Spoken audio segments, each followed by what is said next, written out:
Son of Streatham and Millwall's finest, Chris Bourke. How are you, sir? Yeah, good, thanks. Yeah. Now then, we got a little return, another return to the ring coming up, May 12, York Hall.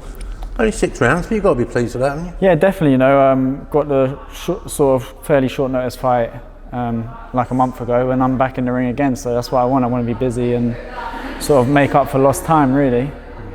Tell me about this last fight, because obviously you were coming off your broken hooter and broken hand and broken whatever else you had.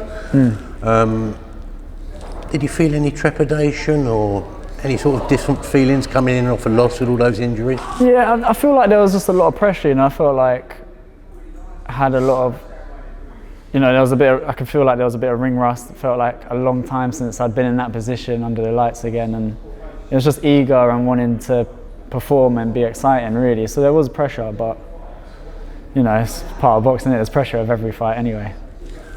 Would it be fair to say, but you did seem in a little bit of distress in that first round? Yeah, definitely. It wasn't a great first round. But to be honest, it's probably what I needed. It sort of woke me up and made me switch on from the second and third. Martin was very sort of intense in whatever he was saying to you at the end of that first round. Is it fair to say he gave you a bit of a G up?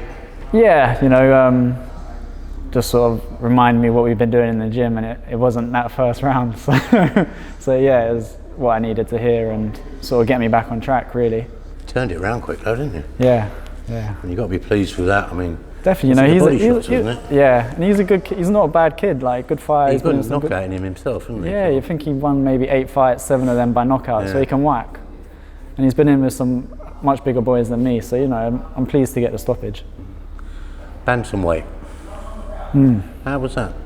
Good. I mean, well, like, I had 2 weeks' notice, and I came in under quite a bit under super bantam, so I can. Do you know what I mean? I think it's the right weight for me.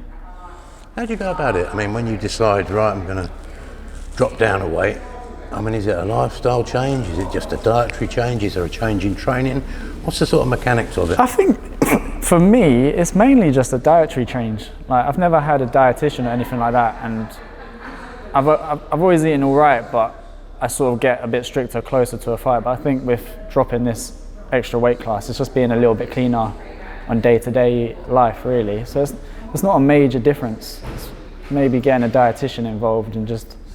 Did you get a dietitian? Yeah, well, I didn't for the last fight, but I'm going to going forwards. So what was it? Just eating less? Or just eating the right foods, eating a bit less. Because I made super bantam.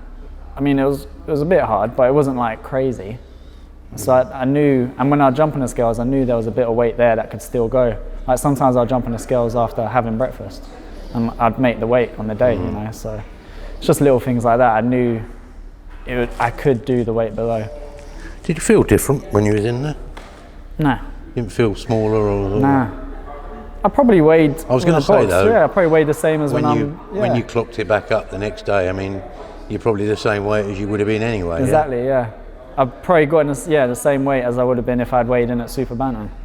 So it's just literally the process of getting down to bantam for that weigh-in and then going back to normal for. Exactly. Yeah. Yeah. But that's why you got to just do it properly, innit? You don't want to drain yourself, and you want to make sure you feel strong and energized at the weight. And you know, last fight I felt good. So that is the future for you now? Yeah, definitely at the moment. Tell me about longer term. Obviously you've got this six rounder to do.